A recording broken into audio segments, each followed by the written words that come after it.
마가복음 5장은 예수님의 치유 사역으로 이야기가 시작되고 또 그 치유 사역으로 이야기가 마치게 됩니다.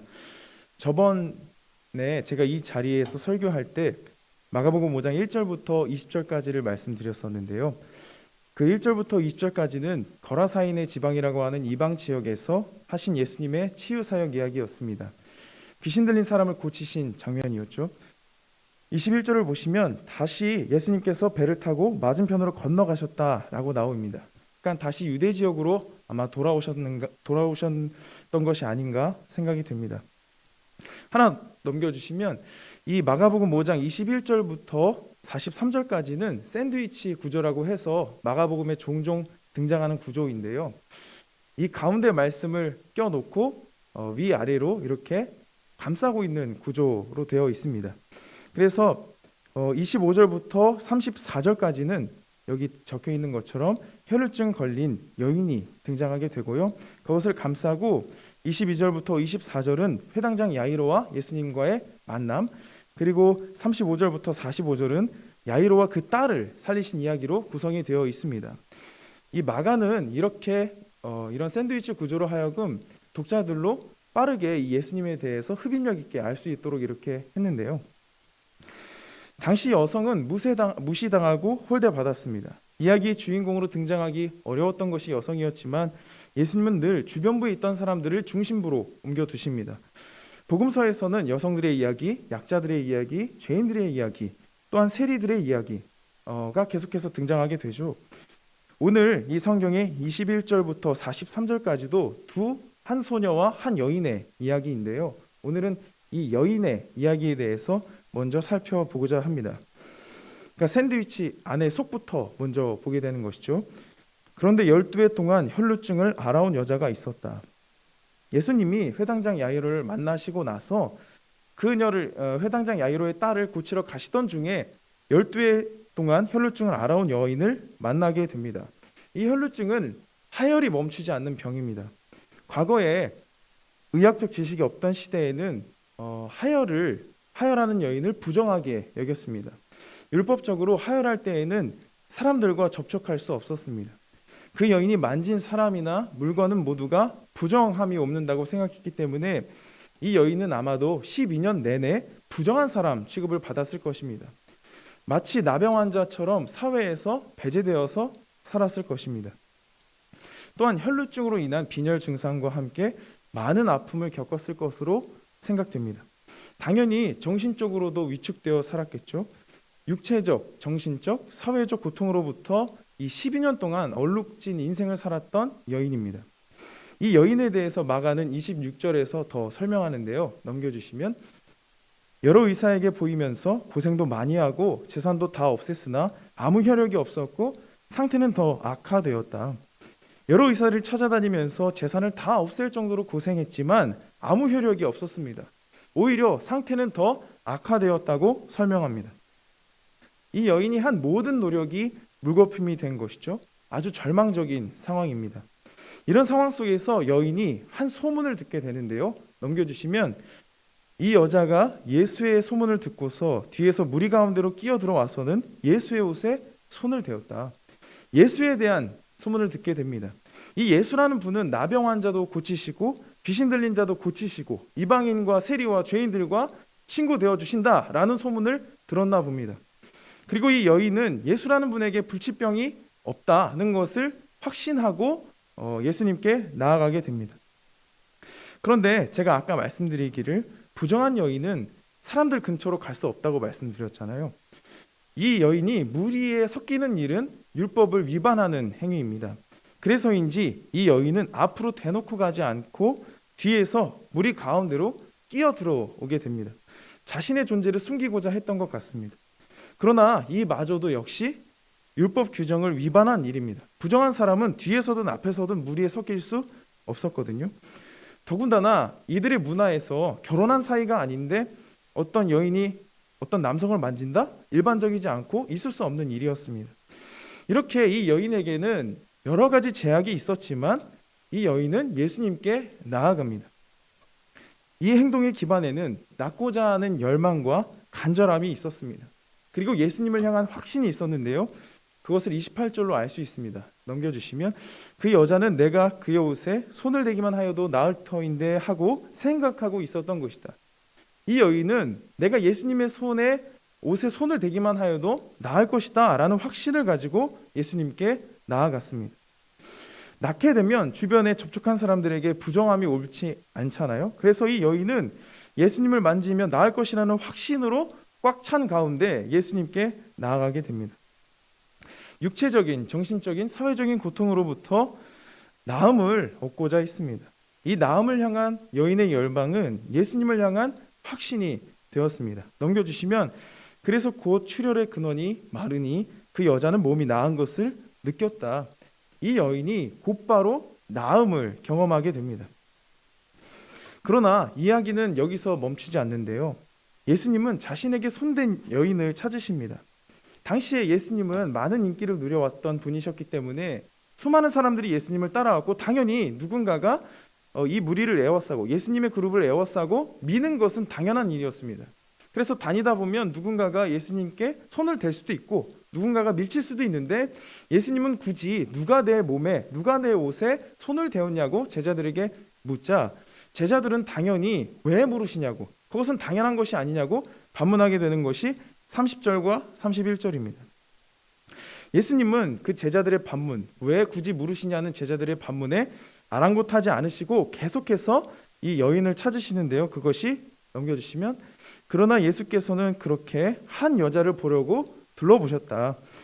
그 여자는 자기에게 일어난 일을 알므로 두려워하여 떨면서 예수께로 나와 엎드려서 사실대로 다 말하였다.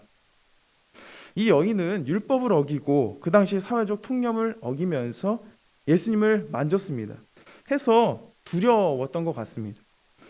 그래서 그 모든 사실들을 엎드려서 다 이야기하게 되는데요. 그동안 자신이 어떻게 제가 상상해 보건대 그동안 자신이 어떻게 고통받았고 어떤 마음으로 예수님을 만졌는지 설명하지 않았을까 상상해 봅니다.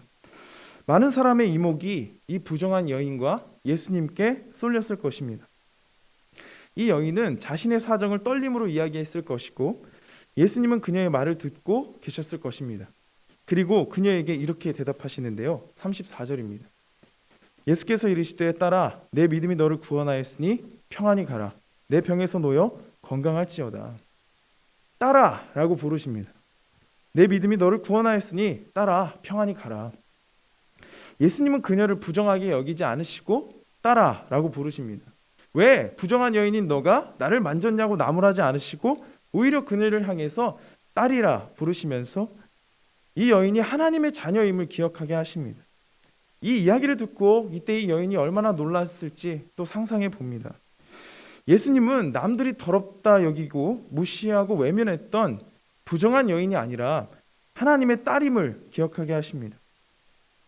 마치 회당장 야이로가 자신의 딸을 지극히 사랑한 것과 같이 예수님은 이 여인을 딸이라 부르시면서 사랑을 표현하십니다.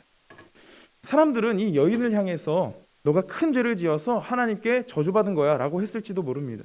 왜냐하면 당시에 큰 병들은 하나님께 죄를 지어서 얻게 된 것이라고 유대인들은 생각하기도 했거든요. 그래서 이 여인은 여러모로 하나님을 향한 관계도 깨져 있었을 가능성이 큽니다. 그러나 예수님께서는 이 여인을 향해서 딸이라 부르시면서 이 여인이 병이고 뭐고 상관없이 너는 그저 하나님의 딸이다 라는 것을 기억하게 하십니다. 예수님은 이 여인을 육체적으로만 치유하신 것이 아닙니다. 사회적으로도 회복시켜 주신 것인데요. 의도적으로 많은 사람들이 보는 앞에서 이 여인의 나음을 선포하는 것으로 알 수 있습니다. 이제 이 여인은 더 이상 부정한 여인이 아니라 하나님의 구원을 입은 하나님의 자녀임을 공적으로도 선포하시면서 육체적인 건강의 회복뿐만 아니라 사회적으로도 건강할 수 있도록 회복시켜 주셨습니다. 예수님의 구원과 회복은 여기서 끝나지 않았는데요. 하나 더 넘겨주시면 이 평안이라는 단어가 에이레네인데 이것을 구약의 히브리어로 바꾸면 우리가 알고 있는 흔히 말하는 샬롬입니다. 이 샬롬은 전쟁이 없는 상태, 안녕한 상태를 의미하기도 하지만 하나님과의 관계 안에서 누릴 수 있는 평안을 의미하기도 하는데요. 이제 이 여인은 더 이상 부정한 여인이 아니라 하나님의 구원을 입은 하나님의 자녀임을 선포해 주시는 겁니다. 더 이상 너는 부정한 여인이 아니라 하나님과의 새로운 관계 속에서 평안을 누려라 라고 축복해 주십니다. 이 여인은 전인격적인 회복을 경험하게 되었습니다. 육체적, 사회적, 영적 회복을 경험하게 되었습니다. 회복의 사전적인 의미는 돌아올 회자에, 회복할 회자에 돌아올 복자이거든요. 즉 원래의 상태로 돌아오는 것을 회복이라고 합니다. 예수님은 이 여인이 누려야 할 본래의 상태로 이 여인을 회복시켜 주시는 것이죠. 이 여인은 하나님의 사랑스러운 딸임을 회복시켜 주십니다. 병에 시달려서 고통받고 힘겨운 삶을 살면서 자신의 처지에 대해서 비관하고 절망했을 이 여인. 이 여인은 예수님을 만남으로써 자신이 하나님의 딸임을 깨닫게 됩니다. 이 말씀을 통해서 우리가 알 수 있는 것은 우리는 그저 나이기 때문에 하나님의 딸이고 하나님의 아들입니다. 이것을 알 수 있습니다. 내가 무언가 어마어마한 일을 하여야만 하나님의 자녀인 것이 아닙니다. 많은 것을 하나님께 드리고 바쳐야만 하나님의 자녀가 되는 것이 아닙니다. 우리는 그저 나이기 때문에 하나님의 자녀입니다. 나의 상황과 여건은 내가 하나님의 자녀라는 것에 아무런 영향을 끼치지 못합니다. 예수님은 이 여인을 향해서 내 믿음이 너를 구원하였다고 말씀하십니다. 내 학벌이나 내 외모나 내 연봉이나 내 능력이나 내 집 평수가 너를 구원하였다고 하지 않으시고 내 믿음이 너를 구원하였다고 말씀하십니다. 예수님을 향한 확신에 차는 걸음, 그 믿음으로 구원받았다 하시거든요. 믿음은 주님을 향한 걸음입니다. 그 믿음을 통해서 우리는 구원 얻음을 다 알고 있습니다. 예수님을 선택하고 만짐으로써 그녀는 하나님과의 샬롬을 누릴 수 있게 되었습니다. 내 병에서 놓여서 건강하게 살라고 말씀하셨죠. 너를 괴롭혔던 그 고통 속에 사는 것이 아니라 이제는 하나님 안에서 자유롭고 건강한 모습으로 살라고 하십니다. 이 여인의 병은 아무도 고치지 못했던 병입니다. 12년 동안 여러 의사를 찾아다니면서 낫고자 했지만 나을 수 없었던 사람, 나홀로 고생하면서 무척이나 힘들었을 그녀는 예수님을 향한 손뻗음으로 구원받았습니다. 그녀의 손이 닿는 곳을 모두가 부정하다고 여겼지만 예수님은 그녀의 손뻗음을 거절하지 않으셨습니다. 오히려 예수님은 그녀를 부정하지 않으시고 긍정하셨습니다. 그녀는 예수님을 만남으로써 하나님과의 풍성한 사랑을 누리게 되었습니다. 우리는 모두 관계적인 존재입니다. 인간에게 있어서 가장 중요한 것은 관계입니다. 하나님과의 관계, 주변 자연과 이웃들과의 관계, 그리고 나와의 관계입니다. 그래서 우리 주님께서는 가장 큰 계명을 두 가지로 요약하셨죠. 하나님 사랑과 이웃 사랑입니다. 하나님을 사랑하고 이웃을 내 몸처럼 사랑하는 것이 우리의 본질이요, 이를 실천할 때가 가장 큰 행복이 되기 때문입니다. 하나님은 우리를 거절하지 않으십니다. 우리를 늘 찾아오시고 우리를 불러주십니다. 그 부르심 앞에 우리는 오늘 성경의 여인처럼 손을 뻗어야 합니다. 이 여인은 예수님께 나아갈 수 없는 상황이었습니다. 그럼에도 불구하고 이 여인은 예수님을 향해 나아갑니다. 그 나아갈 수 없었던 상황들을 가지고 예수님께 나아갔습니다. 그러한 그녀에게 예수님은 온전한 회복, 온전한 구원을 베풀어 주셨습니다. 우리에게 가장 필요한 것은 이러한 믿음, 하나님을 향한 갈증이 아닌가 생각됩니다. 하나님을 향한 갈증과 열망이 우리의 삶을 온전하게 합니다. 여기서 말하는 온전함은 내가 기대하는 대로 되는 것을 의미하지는 않습니다. 성경은 내가 바라는 대로 다 이루어지고 내가 바라는 대로 건강해지거나 내가 소원하는 대로 다 이루어지는 것을 온전함이라 하지 않습니다. 하나님과의 친밀한 관계, 하나님 안에서 샬롬을 누리는 것을 온전함이라고 합니다. 샬롬은 내 상황을 초월하여서 누릴 수 있는 평안입니다. 지금 비록 내가 원하는 삶이 아닐지라도 하나님과 함께하면서 하나님이 주시는 은혜와 하나님이 주시는 힘으로 오늘을 살아내는 힘이 샬롬입니다.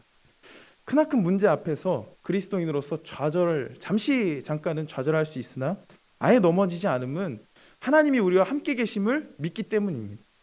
이 여인은 그 믿음을 가지고 나아갔고 그 믿음으로 구원을 얻게 되는 경험을 하게 되었습니다. 내 여건이나 내 상황이나 내가 가진 모든 것들은 내가 하나님의 자녀라는 것에 아무런 영향을 끼칠 수 없습니다. 그래서 이번 한 주간 살아가시면서 이 여인과 같이 주님께 나아가시기를 축복합니다. 내가 가진 한계와 내가 가진 여러 가지 문제들을 가지고 오히려 예수님을 향해 더욱더 간절하게 손 뻗는 여러분들이 되시기를 축복합니다. 그래서 이 여인이 누렸던 샬롬, 하나님이 주시는 평안 가운데 사시기를 축복합니다. 기도하겠습니다.